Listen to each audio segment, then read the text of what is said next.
نہ خرد کی روشنی تھی، نہ نظر کی، نہ جنوں کی آگ ہی تھی، تیری راہبری سے پہلے یہ جہاں جہاں نہیں۔ تو زندگی کا حسن ملتا کیسے؟ ہمیں خدا تک آشنائی ملی ہے حضور کے صدقے سے۔ اللہ اکبر۔ فیض پہنچا اے رضا احمد پاک کا، اعلی حضرت بولے فیض پہنچا اے رضا احمد پاک کا، ورنہ ہم کیا جانتے خدا کون ہے۔ پہچان ہوتی، انسان کی نظر تو دیکھ کے مانتی ہے نا، دیکھ کے، چھو کے، پکڑ کے، سن کے، اور ایسی ذات کو مان لیا جو دیکھی بھی نہیں جا سکتی، جس کو سنا بھی نہیں گیا، جس کو چکھا بھی نہیں جا سکتا، جس کو چھوا بھی نہیں جا سکتا، اچھا جس کو سوچا بھی نہیں جا سکتا۔ تو دل میں تو آتا ہے سمجھ میں نہیں آتا، میں جان گیا بس تیری پہچان یہی۔ ایک ایسی ذات پر کہ جو فہم و ادراک کی حدود سے بھی بڑا ہو، عقل و خرد سے بھی بالا ہو، سمجھ سے بھی اونچی ہو، اور کوئی مثل بھی نہ دی جا سکے، مثال بھی نہ دی جا سکے۔ کوئی مثل ہو تو مثال دیں، لیسا کمثلہ ہی شیء، اس کی مثل تو کوئی چیز ہی نہیں ہے، تو کیسے مثال دیں؟ تو پھر سمجھیں کیسے؟ سمجھ سے بھی بڑا ہے۔ بلکہ علم کلام کے لوگوں نے کہا جو چیز سمجھ میں آ جائے اس کی بھی نفی کر دو، وہ خدا نہیں ہو سکتا۔ سمجھ سے بھی بڑا ہے، پھر مان کیسے لیں؟ اللہ اکبر۔ انسان کی تو عادت ہے کہ وہ دیکھ کے مانتا ہے۔ قوم موسیٰ نے کہا نا لَن نُؤْمِنَ لَكَ حَتَّى نَرَى اللَّهَ جَهْرًا، ہم دیکھیں گے تو مانیں گے، دیکھیں گے تو نہیں مانیں گے۔ تو انسان کی عادت، اقبال نے بھی کہا خو گرے پے کرے محسوس تھی انسان کی نظر، بن دیکھے خدا کو پھر کوئی مانتا کیوں کر۔ انسان کی نظر محسوسات کی عادی ہے، دیکھتا ہے تو پھر مانتا ہے۔ اور میں اور آپ تو 1400 صدیوں کے فاصلے پہ نا، اور کتنے گناہگار بھی ہیں، لیکن رمضان کا مہینہ ہوتا ہے، کڑکتی گرمی ہوتی ہے، شدت کی پیاس، زبان کانٹا، ہونٹ خشک اور حلق بھی خشک، ٹھنڈا پانی دستیاب، دروازہ بند، کوئی دیکھنے والا نہیں ہے، لیکن وضو بھی احتیاط سے کرتے ہیں، کوئی حلق سے نیچے قطرہ ٹپک نہ جائے، کیوں میرا اللہ دیکھ رہا ہے۔ ایسی ذات پر اتنا پختہ یقین، اور اتنی صدیوں کے فاصلے پہ کھڑے ہیں پھر بھی اتنا پختہ یقین۔ یہ پختہ یقین ملا کیسے؟ محمد عربی کی چوکھٹ سے ملا ہے۔ اگر وہ نہ ہوتے تو کیسے اس ذات کو ہم مان لیتے؟ ہم وہاں تک پہنچتے کیسے؟ اللہ کے محبوب علیہ السلام ایک دن مدینے سے گزر رہے تھے، تو ایک شخص جس کا نام تھا سوا، تو وہ گھوڑا لیے جا رہا تھا، حضور کو پسند آ گیا، اس سے کہا کہ یہ بیچتے ہو؟ اس نے کہا بیچتا ہوں۔ کتنے کا؟ اتنے کا۔ کہا کہ رکو میں اس کی قیمت لے کے آیا اور تمہیں دیتا ہوں۔ گھوڑا چونکہ پسند آ گیا تھا حضور کو، تو آقا قیمت لینے گئے تو کسی نے اس کو رکے ہوئے دیکھا تو پوچھا یہاں کیوں کھڑے ہو؟ اس نے کہا مسلمانوں کے نبی سے اس گھوڑے کا سودا ہو گیا تو وہ قیمت لینے گئے۔ اس نے کہا مجھے زیادہ پیسوں سے دے دو، تو اس نے کہا میں تو یار سودا کر چکا ہوں۔ اس نے کہا کہ کوئی گواہ تھا؟ کہا نہیں۔ کہا مکر جانا۔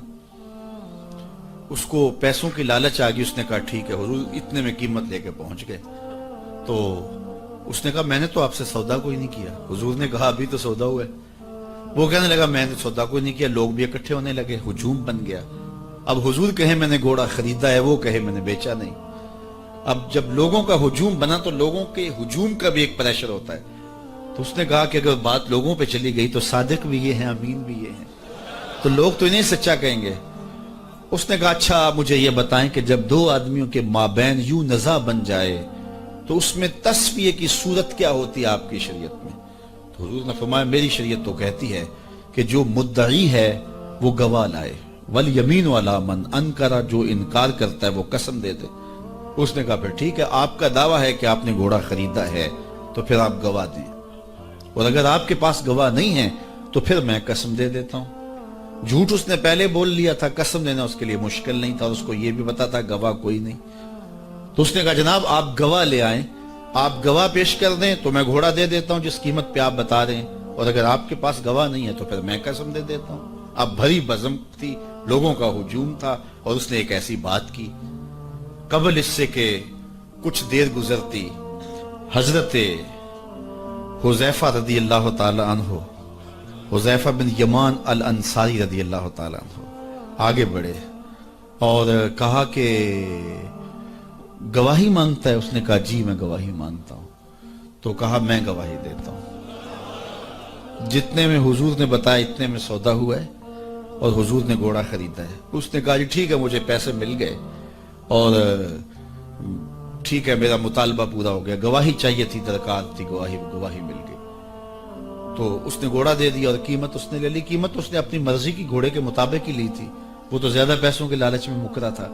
تو خیر اس کو راستہ نکلنے کا مل گیا، تو اس نے کہا جی ٹھیک ہے جی، گھوڑا اس نے حضور کو دے دیا اور قیمت اس نے خود لے لی۔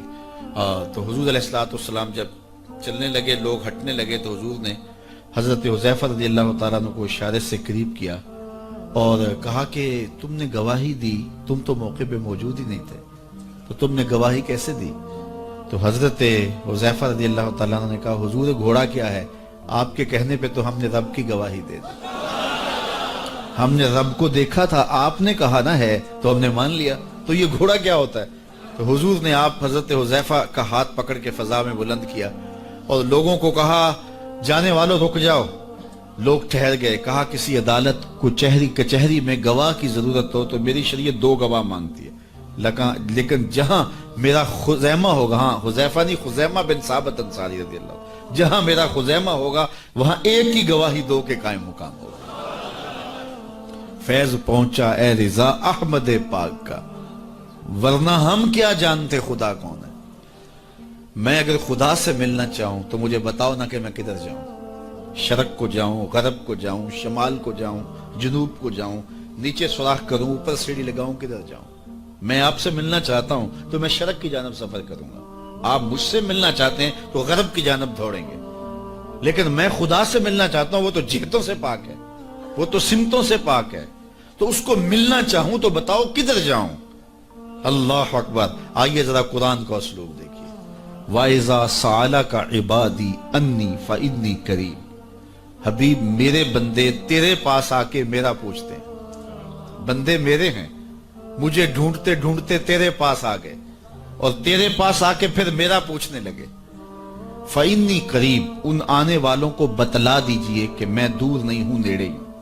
فا تاقیبیہ کے بعد علماء تفسیر نے لکھا کہ کل مقدر ہے، یہاں کل ماننا پڑے گا، فَإِنِّي قَرِيبٌ اے فَقُلْ إِنِّي قَرِيبٌ، ان کو کہہ دیجئے کہ وہ دور نہیں، آگے ہو تو مل جائے گا۔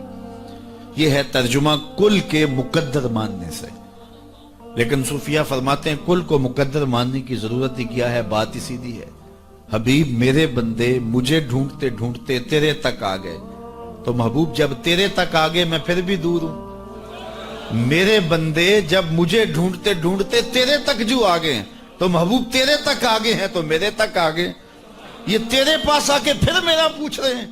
خضر بتلائے تو کیوں کر بتلائے، اگر ماہی پوچھے کہ دریا کہاں ہے، اگر مچھلی چھلانگ لگا کے غوطے کھا کے پھر پوچھے کہ دریا کدھر ہے تو خضر کیا بتائیں گے اسے؟ محبوب تیری گلی میں آ کے میرا پوچھتے ہیں، جو تیرے پاس آگے وہ میرے پاس آگے، چونکہ تیرے تک پہنچنا ہی تو میرے تک پہنچنا ہے۔ اور میرے امام پھر بولے بخدا خدا کا یہی ہے در، نہیں اور کوئی مفر مکر، جو وہاں ہو یہیں آ کے ہو، جو یہاں نہیں وہ وہاں نہیں، وہی لا مکان کے مکی ہوئے، سر عرش تخت نشیں ہوئے، یہ نبی ہیں جس کے ہیں وہ مکان، وہ خدا ہے جس کا مکان نہیں۔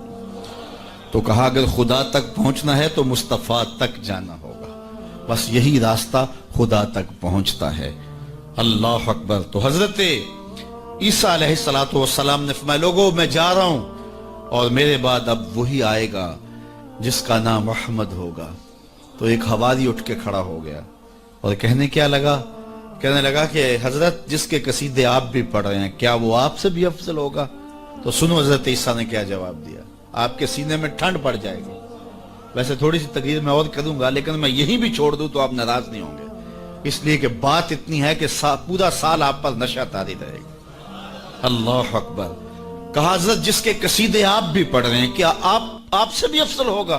تو سنو حضرت عیسیٰ نے کیا جواب دیا، انجیل برنباس میں آج بھی یہ لفظ موجود ہیں۔ تو حضرت عیسیٰ علیہ السلام نے کہا افضل ہونے کی بات کرتے ہو، وہ تو اتنی عظمتوں کا حامل ہے، اگر اس کے نالین کے تسمے کھولنے کی سعادت ابن مریم کو مل جائے تو یہ بھی مقدر کی بات ہے، یہ بھی بخت کی بات ہے کہ ان کے نالین کے تسمے کھولنے کی سعادت مل جائے۔ تو دنیا منتظر رہی، زمانہ انتظار کرتا رہا۔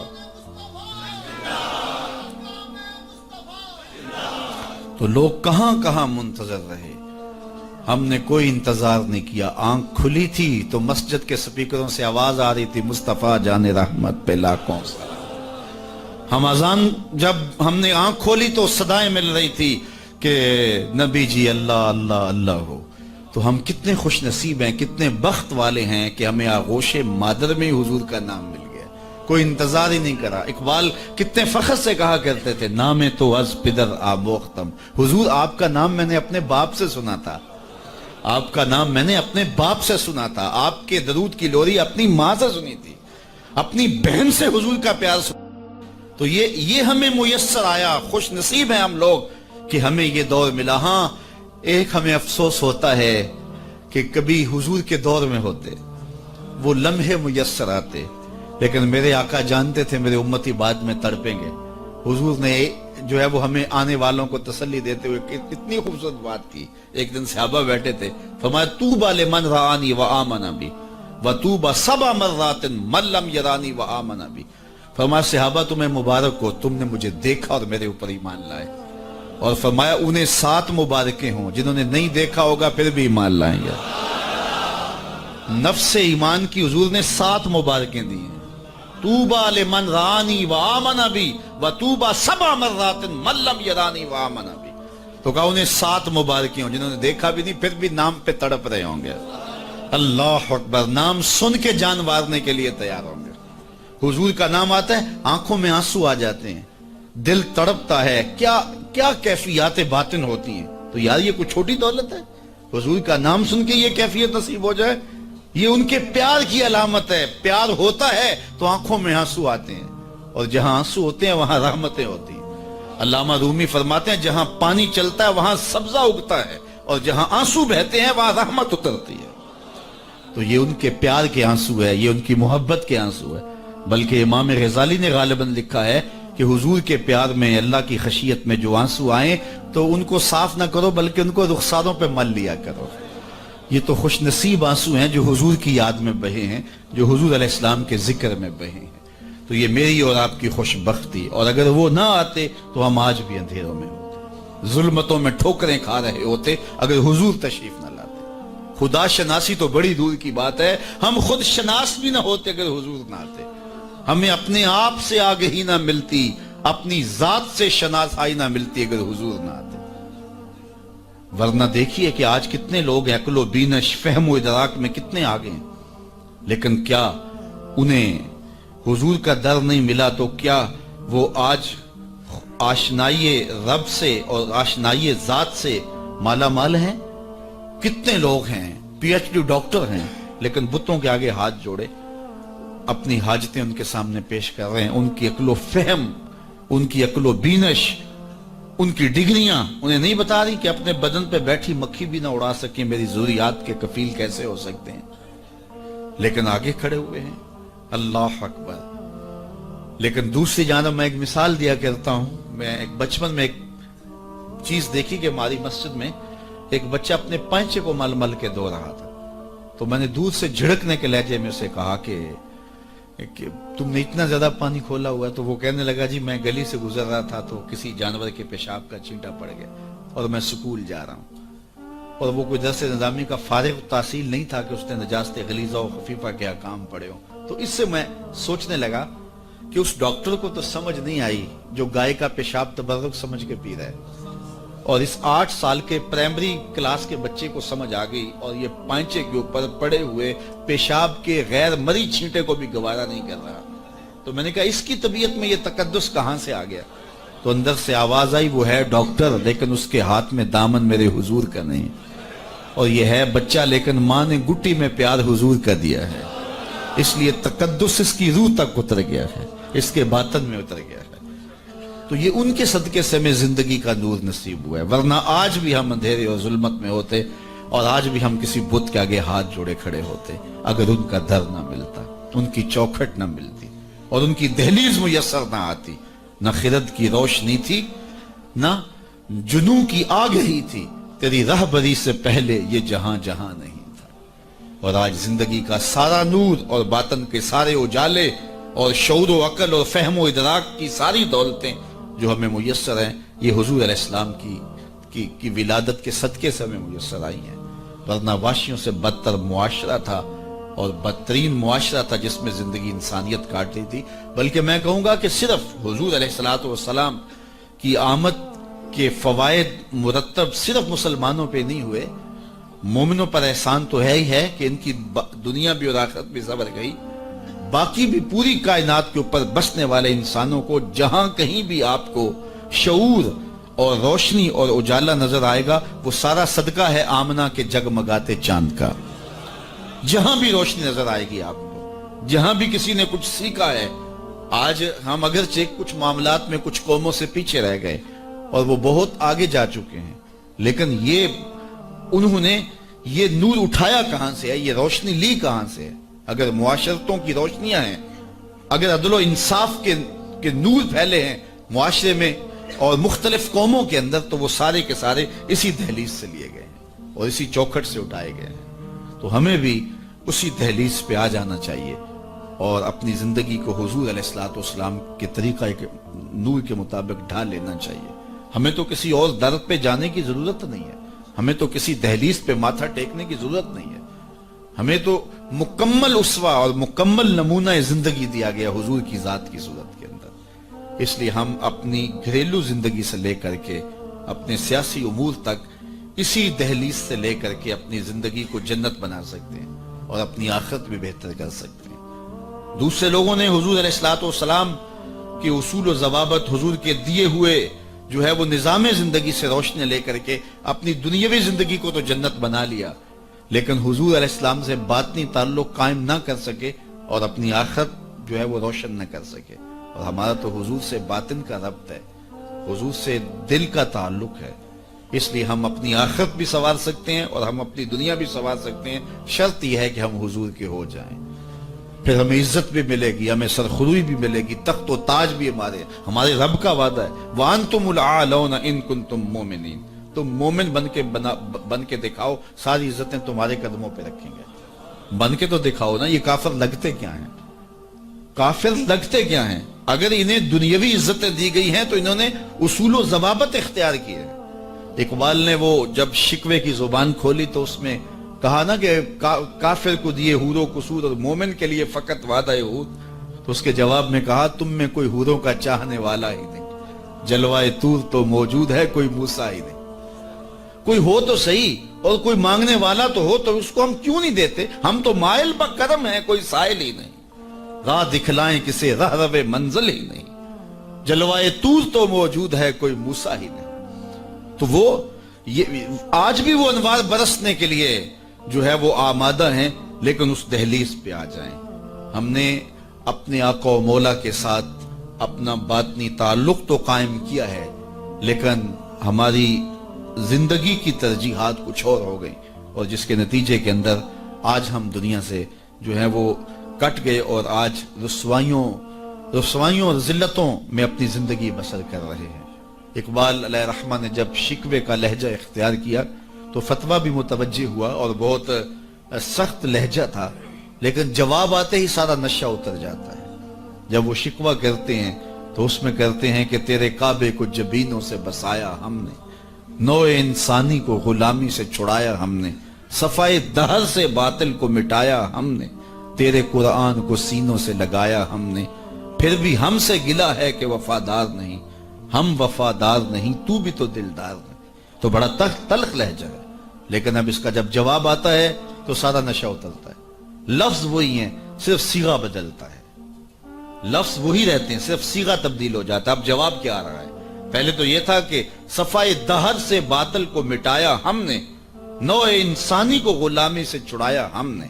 اب ادھر سے آواز آ رہی ہے، صفائے دہر سے باطل کو مٹایا کس نے، نوع انسانی کو غلامی سے چھڑایا کس نے، میرے کعبے کو جبینوں سے بسایا کس نے، میرے قرآن کو سینوں سے لگایا کس نے، تھے تو آبا وہ تمہارے ہی مگر تم کیا ہو، ہاتھ پہ ہاتھ دھرے منتظر فردا ہو، ہر کوئی مستے مئے ذوق تن آسانی ہے، تم مسلمان ہو یہ انداز مسلمانی ہے، حیدری فقر ہے نئے دولت عثمانی ہے، تم کو اسلاف سے کیا نسبت روحانی ہے، وہ معزز تھے زمانے میں مسلمان ہو کر تم خار ہوئے تارک قرآن ہو کر۔ ہماری پستی، ہماری ذلت، ہماری رسوائی اس نظام زندگی کو چھوڑ دینے سے ہے۔ ہم اپنے آپ پہ غور کریں، اپنی زندگی پہ غور کریں، ہم کہاں کھڑے ہوئے ہیں۔ یہ بات تو ہمیں کہی گئی تھی نا کہ جو الطہور نصف الایمان، صفائی آدھا ایمان ہے، لیکن یہ ان لوگوں نے اپنا لیا کہ جن کے مذہب میں نہانا اور غسل کرنا روا نہیں تھا۔ آپ جو ہے وہ فرانس کی خوشبوئیں پوری دنیا کے اوپر مشہور جانتے ہیں، کبھی اس کا پس منظر بھی جو ہے وہ معلوم کیا کہ کیا ہے؟ کیونکہ یہ غسل نہیں کرتے تھے اور بدن سے اتنی بدبوئیں اٹھتی تھی کہ ان پر جو ہے خوشبو اس پر غالب کرنے کے لیے طرح طرح کی خوشبوئیں یہاں آئیں تاکہ جو ہے وہ بدبو سے ناک پہ جو لوگ ملنے آتے وہ ناک پہ ہاتھ رکھ لیتے۔ ان کے بادشاہوں کے جسموں سے بدبو آیا کرتی تھی، ان کے ہاں نہانا نہیں تھا۔ یہ تو مسلمانوں نے آ کے سکھایا، اور جب اندلس انہوں نے فتح کیا تو اس وقت جو وہاں واشروم انہوں نے بنائے تھے مسلمان، سب سے پہلے انہوں نے غالب آ کے ان کو توڑا اور پھر اسی روش میں چلے گئے۔ پھر آہستہ آہستہ نے سوچا کہ یار دیکھو تو صحیح، اور آج صفائی پسند وہ ہو گئے، آج گلیاں ان کی صاف ہیں، آج بازار ان کے صاف ہیں، آج ملک انہوں نے ایسے بنا کے رکھے ہیں جیسے ایک سگڑ بی بی اپنا گھر سنوار کے رکھتی ہے، اور ہمارے گلی کے اندر ہم کچرا پھینک کے گھر چلے جاتے ہیں۔ میں بعض قد گزرتا ہوں، چونکہ تنگ گلیوں میں بھی جاتا ہوں، بازاروں میں بھی جاتا ہوں، پیدل بھی جاتا ہوں اور سواریوں پہ بھی جاتا ہوں، آپ بھی یہ منظر دیکھتے ہیں کہ 6 فٹ کی گلی ہوتی ہے تو دونوں جانب نالیاں ہو رہی ہوتی ہیں، تو درمیان میں صرف 3 فٹ جگہ ہوتی ہے۔ میاں ایک سائیڈ نالی بنا لو، چلو گلی کشادہ ہو جائے، لیکن ادھر والے نہیں مانتے کہ ہماری جانب نالی ہو، وہ کہتے ہیں ادھر نہیں مانتے، چلو فیصلہ کیا کہ دونوں جانب نالی ہو۔ جب قوم کا مزاج یہ ہوگا تو کیا قوم ترقی کرے گی جو اتنی قربانی بھی نہیں دے سکتی؟ تو اب گندگی کے ڈھیر جگہ جگہ پڑے ہوئے ہیں۔ حکومت کو چھوڑیں آپ، حکومت کی ترجیحات، حکومت کی دلچسپیاں، ان کے معاملے، وہ تو جو کرتے ہیں، جو فریضہ ہمارا تھا ہم نے وہ نبھایا، ہم نے اس فریضے کو پورا کیا۔ تو ہم اپنے رویوں پہ غور کریں، ہمارے آقا نے ہمیں کتنا ستھرا دین دیا تھا، کتنا پیارا دین دیا تھا۔ میں نے اس مرتبہ میلاد کے موقع پہ کہا کہ دیکھو ہماری ترجیحات، کہ ہم نے پورا، میں گلی سے گزرا تو وہ گلی کے اوپر پورا وہ گوٹا کناری کی ہوئی تھی اور ڈنڈیاں بھی اور چراغاں بھی کیا تھا اور بہت زیادہ پیسے لگے ہوں گے، تو نیچے جو ہے وہ گلی تو وہ کچی تھی، تو میں نے کہا اگر یہ اوپر نہ ہوتا، نیچے کنکریٹ کی گلی ان پیسوں سے بن جاتی تو یہ رسول اللہ زیادہ خوش نہ ہوتے اور حضور کی امت کو زیادہ نفع نہ ہوتا اور یہ میلاد کے نام پہ ہو جاتا، لیکن نیچے کچی گلی ہے اور وہ کہتے ہیں یہ حکومت کی ذمہ داری ہے، اور ہم نے اوپر گلی کے اوپر گوٹا کناری بھی کی ہوئی ہے اور اسے چراغاں بھی کیا ہوا ہے اور اس کے اوپر فانوس بھی لٹکائے ہوئے ہیں اور لاکھوں روپے اس گلی کو سجاتے ہوئے ہم نے لگا دیا، لیکن اگر ہم پکی کر لیتے گلی تو وہ زیادہ اچھا نہ تھا کہ وہ ہمیشہ کے لیے جو ہے وہ ایک مسئلہ ختم ہو جاتا، لیکن وہ نہیں کریں گے، یہ کریں گے ہم نے اپنی ترجیحات اپنی مرضی سے مقرر کی ہوئی ہیں۔ تو میرے رسول صلی اللہ علیہ وسلم نے جو ہمیں دین دیا ہے اس دین کو اختیار، اس کا یہ مطلب نہ لیا جائے کہ میں میلاد کے چراغاں کا مخالف ہوں۔ آج کل تو یہ بھی بڑا ڈر لگا رہتا ہے کہ فتوے ایک دم جو ہے وہ متوجہ ہو جاتے ہیں اور کافر سے نیچے تو چھوڑتے ہی نہیں نا، لیکن یہ دکھڑے ہیں ہمارے۔ میں کہتا ہوں گلیاں سجاتے ہو دل ویران نہ رہے، میں کہتا ہوں چراغاں کرتے ہو مکانوں کی چھتوں پہ کرو، میں اس کا انکار نہیں کرتا، لیکن دل کی گلیوں میں اندھیرا نہ رہے۔ اور تم جھنڈیاں لگاتے ہو حضور کے نام کی، ایک ایک پرت پہ، دل کے ایک ایک پرت پہ نام محمد کی جھنڈی بھی لگاؤ۔ اور میں نے الحمدللہ جگہ جگہ میلاد کے موسم میں اس مرتبہ توجہ دلائی کہ آپ اس طرح کریں کہ اپنے محلے کے اندر فہرست بنائیں، اپنی گلی کے اندر فہرست بنائیں۔ اللہ تعالیٰ نے یہ نظام رکھا ہوا ہے۔ غربت کے زمانے کے اندر بھی ایسا ہوتا ہے کہ ایک گلی کے اندر 20 یا 25 گھر ہیں تو 1-2 گھر والوں کو اللہ تعالیٰ نے مال و دولت سے فرازہ جو ہے وہ مالا مال کیا ہوتا ہے، باقی جو ہے وہ پوری گلی کے لوگ غریب ہو سکتے ہیں، لیکن کوئی ایک آدھ آدمی اللہ تعالیٰ وہاں بھی رکھا ہوتا ہے۔ ایک پورا گاؤں ہے، دیہات ہے اور بڑا غریب دیہات ہے، لیکن وہاں بھی کچھ 5, 10, 15 ذمہ دار ہوتے ہیں یا کچھ لوگ مالی طور پہ مستحکم ہوتے ہیں۔ یہ اللہ تعالیٰ نے نظام رکھا ہے۔ وہ جو 5-10 لوگ ایک بستی میں امیر ہیں، ایک گلی کے اندر 15 یا 20 گھر ہیں تو سارے غربا کے گھر ہیں، تو 2-3 گھر جو ہیں اللہ تعالیٰ نے ان کو نوازا ہوا ہے، تو وہ 2-3 گھر یا اس گاؤں کے اندر جو ہے وہ 10-12 لوگ وہ سوچیں کہ ہمیں سرخاب کے پر لگے ہیں کہ ہمیں دولت زیادہ دی گئی ہے۔ عقل و فہم کی وجہ سے بھی دولت زیادہ نہیں ہوتی۔ میاں صاحب فرماتے ہیں بے وقوفاں دے نوکر ویکھے دانش مند سیانے، ایسا بھی ہوتا ہے۔ یہ اللہ کی تقسیم ہے، وہ جس کو عطا کر دے۔ تو اب جس کو دولت زیادہ دی گئی ہے وہ سوچے کہ مجھے کیوں زیادہ دی گئی ہے۔ علماء نے کہا کہ جس کو کوئی زیادہ فراوانی دی گئی ہے اس کا جو ہے وہ مثال کے طور پہ وہ کہتے ہیں کہ جو گائے ہے اور بھینس ہے اس کا دودھ اس کے بچے کی ضرورت سے زیادہ ہوتا ہے تو باقیوں کے لیے بھی حلال قرار دیا گیا کہ وہ نفع پہنچائے۔ جس کو مال اس کی ضرورت سے زیادہ دیا گیا ہے تو وہ اس مال کے ذریعے اپنے کم از کم رشتہ داروں میں اور اپنے محلے میں اپنی گلی میں کم از کم دیکھے، اور میلاد کے موسم کے اندر وہ غور کرے کہ میری گلی میں 15 گھر ہیں، اس میں کوئی غریب ہے تو آج میلاد کے دن ایسا نہ ہو کہ آج بھی وہ غربت میں دن گزارے۔ اگر اس کو آپ ایک مہینے کا راشن دے دیتے ہیں اور ساتھ لکھ کے چٹ اس کے اندر ڈال دیتے ہیں میلاد مبارک، اور درود پڑھتا رہے گا اور حضور علیہ الصلوۃ والسلام کا صدقہ کھاتا رہے گا تو کتنا اچھا ہو۔ تو یہ وہ چیزیں ہیں جس کی طرف ہمیں توجہ کرنی چاہیے، اور میں سمجھتا ہوں کہ حضور علیہ السلام کی محبت سے معاشرے کے دکھ جو ہیں وہ سمیٹے جا سکتے ہیں۔ آقا کریم علیہ الصلوۃ والسلام نے محبت سے ہی معاشرت کو جو ہے وہ اپنے قریب کیا، اور لوگ ایمان کی دولت سے مالا مال ہو گئے۔ وہ ایک بچہ آیا نا اپنی ماں کے لیے لباس لینے کے لیے، اور پہلے وہ گیا اپنے چچا کے پاس، اس کی ماں بیوہ تھی اور اس کا لباس پھٹ گیا تھا، اور وہ اپنے چچا کے پاس گیا تو اس نے دتکار دیا۔ اللہ اکبر، فذالک الذی یدعو الیتیم، یہ قرآن نے بتایا کہ یہ وہ بد نصیب لوگ ہیں جو یتیموں کو دھکے دیا کرتے ہیں۔ تو وہ ماں نے اس کو روکا تھا، بیٹا نہ جانا، تاریخ خیرب پڑھیں، ماں نے کہا تھا بیٹا نہ جانا، لیکن اس نے کہا کہ تیرے بدن کے اوپر جو لباس ہے وہ بھی پھٹ گیا ہے اور جگہ جگہ سے جسم جھلک رہا ہے، تو میں اپنے چچا سے آپ کے لیے لباس لے کے آتا ہوں۔ پھر جو رویہ اس نے اختیار کیا تو واپس روتا ہوا آ رہا تھا، تو کسی نے راستے نے پوچھا کہ کیا ماجرا ہوا؟ اس نے کہا چچا کے پاس گیا تھا ماں کے لیے لباس لینے، اس نے تو لا کے بھیج دیا۔ اللہ اکبر۔ تو اس نے کہا کہ جا سین حرم میں محمد نام کا ایک شخص بیٹھا ہوا ہے، اگر تو اپنا دکھڑا اس کے سامنے پیش کرے تو وہ امید ہے تمہیں رد نہیں کریں گے، لیکن سن لے ان کا دین کوئی اور ہے۔ اللہ اکبر۔ اپنے ماں کے پاس آیا تو ماں کو کہا کہ چچا نے تو لا کے بھیج دیا، لیکن آپ کی حالت مجھ سے دیکھی نہیں جا رہی۔ بچہ ابھی شعور کی منزلوں میں قدم رکھ رہا تھا، پہلے بہت چھوٹا تھا، اب اس کے اندر ایک جذبات تھے بچے کے اندر۔ تو ماں نے کہا کہ بیٹا نہیں، ان کے پاس نہیں جانا، سنا ہے کہ وہ جو ان سے ملے دین دھرم چھین لیتے ہیں اس کا۔ اللہ اکبر۔ تو حضور علیہ الصلوۃ والسلام کے پاس جانے سے ماں روکنے لگی، لیکن بچے نے کہا کہ امی میں پکا رہوں گا، بتوں کا وفادار رہوں گا، تم اس ٹینشن کو، اس پریشانی کو چھوڑ دو۔ اور حضور کی خدمت میں حاضر ہوا۔ حضور صحن حرم میں چادر اوڑے بیٹھے ہوئے تھے، اور جا کے کہنے لگا میں پہلے بات آپ سے کر لیتا ہوں، آپ کا دین میں نے قبول نہیں کرنا۔ حضور مسکرا کے بولے بیٹا بتاؤ کس لیے آئے ہو؟ کہا میری ماں بے لباس ہے، میں آپ سے لباس لینے آیا۔ حضور نے چادر رحمت اتار کے اس کے کندھوں پہ ڈالی۔ اللہ اکبر۔ وہ واپس آ گیا اور ماں پر حضور کی چادر اڑائی۔ اللہ اکبر۔ اور ماں نے کہا کہ بیٹے اس نے اپنا دین تو نہیں تجھے دیا؟ کہا نہ، میں نے پہلے کہہ دیا تھا تیرے دین نہیں مانوں گا۔ ماں کہنے لگی پتر اس کا دین ماننا چاہیے، یہ جس نے رحمت کی چادر ہمارے سر پہ تان دی۔ اللہ اکبر۔ تیری تک کے ادامہ میں مرید ہو گئے۔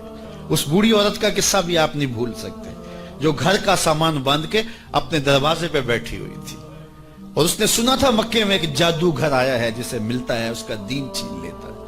اس نے سوچا ساری زندگی لات، منات، حبل، عزا ان کے ساتھ وفا کی ہے، یعوق اور نصر کے قصیدے پڑھے ہیں، تو اب آخری زندگی میں کیا میں ود اور سوا کو چھوڑ دوں گی، میں یعوق اور نصر کو چھوڑ دوں گی، میں لات اور منات کو چھوڑ دوں گی؟ کہا کہ کہیں ایسا نہ ہو کہ کہیں اس سے ملاقات ہو جائے اور وہ دین ہی میرا چھین لے، مجھے شہر چھوڑ دینا چاہیے۔ گھر کے تھڑے کے اوپر سامان باندھ کے بیٹھی ہے، حضور بھی گزرے، اس نے دیکھا تو کہا بھتیجے یہ سامان میرے سر پہ رکھ دے۔ حضور نے سامان اٹھایا، دیکھا تو بوجھل تھا، وزنی تھا، اور بڑھیا کو دیکھا تو کمزور تھی، تو کہا کہ بڑھیا اگر چاہو تو جہاں چاہتی ہو میں خود نہ چھوڑا۔ اس نے کہا اس سے بڑی مہربانی کیا ہوگی، میں تو لا ولد ہوں، میری تو اولاد نہیں ہے، تو میں شہر چھوڑ کے جا رہی ہوں۔ راستے میں حضور نے سامان اٹھایا ہوا ہے اور بڑھیا سے باتیں بھی کرتے جا رہے ہیں۔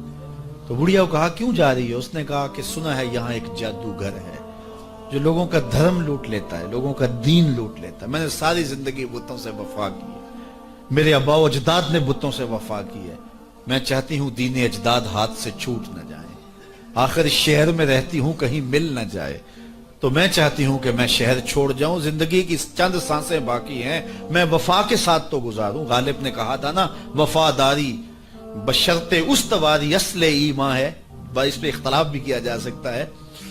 مرے کعبے میں تو بت خانے میں گاڑو برہمن کو، وہ کہتا ہے چاہے بت سے وفاداری ہو، وفاداری تو اس نے کہا میں تو وفاداری کرنا چاہتی ہوں اپنے بتوں سے، اور میں شہر چھوڑ کے مکہ جا رہا ہوں، جانتی ہوں ام القریٰ ہے، بستیوں کی ماں ہے، اس شہر کو شہر جمال کہتے ہیں، شہر خوباں ہے، لیکن میں اس شہر کو چھوڑ کے جا رہی ہوں۔ خیر حضور نے کچھ نہیں کہا، اس کا سامان نہیں پھینک دیا کہ ٹھیک ہے تم پھر جاؤ، سامان اس کا اٹھایا اور جہاں تک اس نے جانا تھا سامان پہنچایا، سامان سپرد کر کے واپس پلٹنے لگے تو اس نے کہا بچے اپنا نام تو بتا دے، لوگ کہیں گے کہ مکہ چھوڑ آئی ہو تو بتاؤں گی ایک جادوگر کے دکھ سے چھوڑ آئی ہوں، تو وہ کتنا برا بھلا کہیں گے شہر مکہ کو کہ جس مکہ سے لوگ نقل مکانی کرنے پہ مجبور ہو گئے، تو میں انہیں یہ بھی بتاؤں گی کہ جس مکے میں جادوگر رہتا ہے اتنا اچھا نوجوان بھی رہتا ہے، تو تیرا نام لیا کروں گی، تیرے قصیدے پڑھا کروں گے۔ تو حضور علیہ السلام مسکرا پڑے، کہا بڑھیا جس جادوگر سے بھاگ کے آئی ہے وہ تیرے سامنے کھڑا ہے۔ اس نے کہا سچ سے آپ ہی محمد ہیں؟ حضور نے فرمایا نام میرا یہی ہے۔ تو اس نے کہا پھر آپ کا جادو میرے پہ چل گیا ہے۔ اللہ اکبر، تیری تک کے ادامہ میں مرید